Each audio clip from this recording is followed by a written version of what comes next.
Bienvenidos y bienvenidas a este tema 7 del módulo 3 de Tecnologías Cloud. En este tema 7 vamos a hablar de las buenas prácticas del gobierno cloud. Arrancaremos con una introducción, comentaremos sobre el concepto WAF o Well Architected Framework y hablaremos un poco de cuáles son sus áreas de trabajo.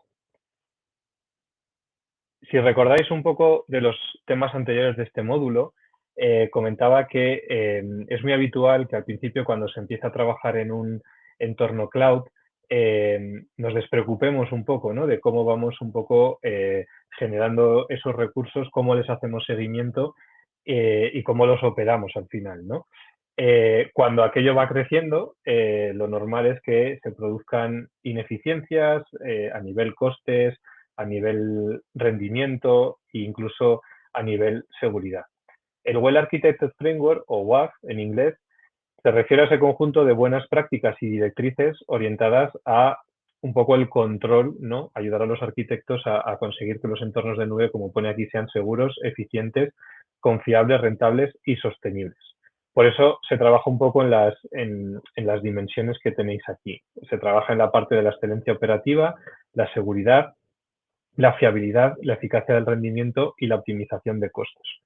Normalmente no hay un único equipo de arquitectura en los entornos empresariales trabajando en esto, sino que también los equipos que hacen uso luego de esos recursos pueden tener ciertas tareas dedicadas en este proceso. Por ejemplo, si yo tengo un entorno empresarial donde tengo un equipo de arquitectura que de alguna forma diseña y levanta o crea estos recursos y luego hay un equipo de desarrollo haciendo uso, digamos, de los mismos para, por ejemplo, implementar una aplicación web, que era uno de los ejemplos que hemos visto en el tema anterior, en el bloque 2, pues podría ser que esos desarrolladores dieran o tuvieran que dar feedback, ¿no? Al equipo de arquitectura para decir, oye, pues esta aplicación estamos viendo en base también a lo que nos dicen los usuarios, pues que necesita más capacidad en la parte de base de datos o este otro servicio se puede ajustar. Por eso digo que incluso podemos llegar a los usuarios finales a pedirles feedback y, por supuesto, todo esto se transmite hacia el equipo más técnico, que sería el que tuviera que aplicar pues todas estas mejoras, ¿no? Las mejoras, como veis, son un poco de tipos muy diferentes. Para poder aplicar esto en un WAF, lo primero que aparece, y luego vamos a ver tanto el ejemplo de Azure como AWS, es toda la parte, digamos, pues de estructura de grupos de recursos, de etiquetado de los mismos, para conseguir un poco tener ese tracking, esa monitorización y seguimiento y poder tomar un poco las decisiones.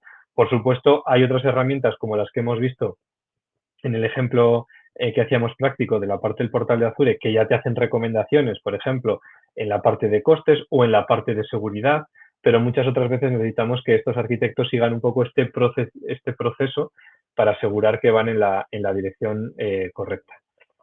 Aquí tenéis un poco más de definición, como vais a tener las transparencias de lo que nos referimos en cada una de estas dimensiones, que ya creo que hemos ido comentando un poco. Y lo importante es entrar ya un poco más en detalle, como os decía, en los pilares, ¿no? En la foto abstracta que hemos visto, pues cómo lo traducen tanto el caso de Azure como AWS. El caso de Azure arranca de una parte más, como veis aquí en el esquema, de arquitecturas de referencia, y esto pasa un poco pasa un poco en los tres grandes proveedores de cloud. Comentábamos en el tema anterior que hay muchísimos ejemplos de arquitecturas de referencia, de buenas prácticas, y que luego siempre está en nuestra mano buscar un poco cuáles son aquellas optimizaciones que necesitamos o temas complementarios. Plantear unos principios de diseño cuando estemos implementando nuestros ecosistemas, ¿no? Desplegados en un entorno cloud, y esto puede ser algo tan básico como las plantillas, ¿no? Que os decía en temas anteriores. Yo puedo tener una necesidad de desplegar componentes de cloud para una solución IoT, por ejemplo, pero todo eso, si lo paquetizo y genero unas plantillas de base, me va a ser mucho más fácil luego operar, identificar cualquier problema, incluso evolucionarlo al futuro. Necesitamos también toda la parte de review, o sea, tener flujos periódicos de review de cómo están funcionando las cosas. Para eso necesitamos, como veis en la parte izquierda, pues temas de monitorización y control un poco de lo que está sucediendo. Azure en este caso tiene un componente que es el Azure Advisor y ya te da recomendaciones porque analiza un poco con esa monitorización el uso que se le están dando a ciertos servicios y te va haciendo propuestas, pues si quieres maximizar más el tema del rendimiento o si quieres buscar un punto medio, pues te hace recomendaciones incluso de reducir digamos, las capacidades, ¿no? Que tienen esos recursos. Es importante también toda la parte de documentación, como es lógico, y normalmente en las compañías y sobre todo en las grandes compañías pues se trabaja con partners, se crean equipos de soporte, etcétera, para tener todo esto operativo. Sí que es verdad que el principal foco es en la parte, como os decía antes, de arquitectura cloud, pero comentábamos también que participan muchos equipos relacionados, ¿vale? Porque el coste quizás sea el punto que enseguida se nos vaya el primero, ¿no? Por orden de prioridad sea el coste, el segundo pues el rendimiento y el tercero, aunque debería ser el primero, pero muchas veces se nos va más hacia abajo, es el de la seguridad, ¿no? Porque estamos diciendo que estamos desplegando a veces soluciones pues, que pueden tener información delicada o pueden incluso llegar a generar acciones de forma un poco más automática o semiautomática, ¿no? Que puedan impactar en el rendimiento pues, de los centros de fabricación o de la compañía.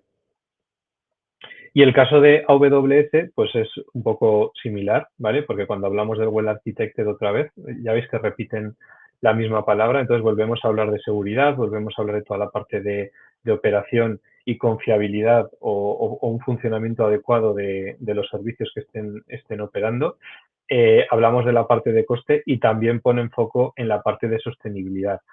Es curioso que tanto en Azure como en AWS ya es posible cuando haces un poco el tracking o el seguimiento de la evolución de de la monitorización, ¿no? de los recursos y también de la parte de costes que veremos en el tema siguiente, pues tienes también una parte, digamos, de sostenibilidad y te calculan un poco, pues incluso la huella de carbono, ¿no? Que tú puedes estar generando pues con los recursos que tengas levantado y activos en ese momento. Entonces, bueno, como os digo, aquí lo principal es establecer, y pasa lo mismo en Azure que en AWS y en Google Cloud es igual, lo que pasa que tanto Azure como AWS van un poco por delante. Lo importante es crear como un procedimiento de trabajo en lo que es toda esta parte del Well Architected Framework, siguiendo, no hace falta reinventar nada, o sea, si entráis en cualquiera de estos clouds, en su parte de buenas prácticas, vais a encontrar muchísima documentación de cómo operar bien todas estas cosas. Y dentro de ese procedimiento, aparte de identificar los roles, que principalmente los que tienen un rol muy activo son los arquitectos, pero también tienen interacción hasta puede llegar con los usuarios finales, ¿no? O sea, en esa involucración de este proceso, pues establecer un poco los mecanismos de control, de monitorización, puntos de seguimiento y sobre todo es clave destacar que hay que hacerlo muy iterativo. Normalmente las aplicaciones, sí que es verdad que una aplicación que podamos desplegar, ¿no? O hacer uso de ella en un entorno cloud, pues tendrá un tiempo, digamos, a lo mejor más de estabilidad y operación y no estará variando constantemente, pero bien sea por una actualización de sus características o bien sea por no hemos cambiado nada, pero tenemos un volumen diferente de usuarios o comportamientos diferentes, ¿no? Que pueden darse de los propios usuarios en cuanto a lo que demandan, pues requiere una revisión constante, ¿no? Para asegurar que cumplimos en todas estas dimensiones que veis en la pantalla y que se cumplen un poco pues en ambos proveedores de cloud. Pues bien, esta es una parte, como digo, a trabajar de una forma muy continua cuando arranquéis vuestros proyectos. Seguramente al principio no os vais a percatar de la importancia de esta parte del Well Architected Framework y del siguiente tema que vamos a ver en la parte más de gestión de costes, pero si empezamos ya con buenas prácticas, seguramente luego sea mucho menos costoso llevar esto, o sea, mantener esto en el tiempo conforme vayamos teniendo más recursos desplegados. Y hasta aquí sería un poco este tema 7 del módulo 3. Muchas gracias.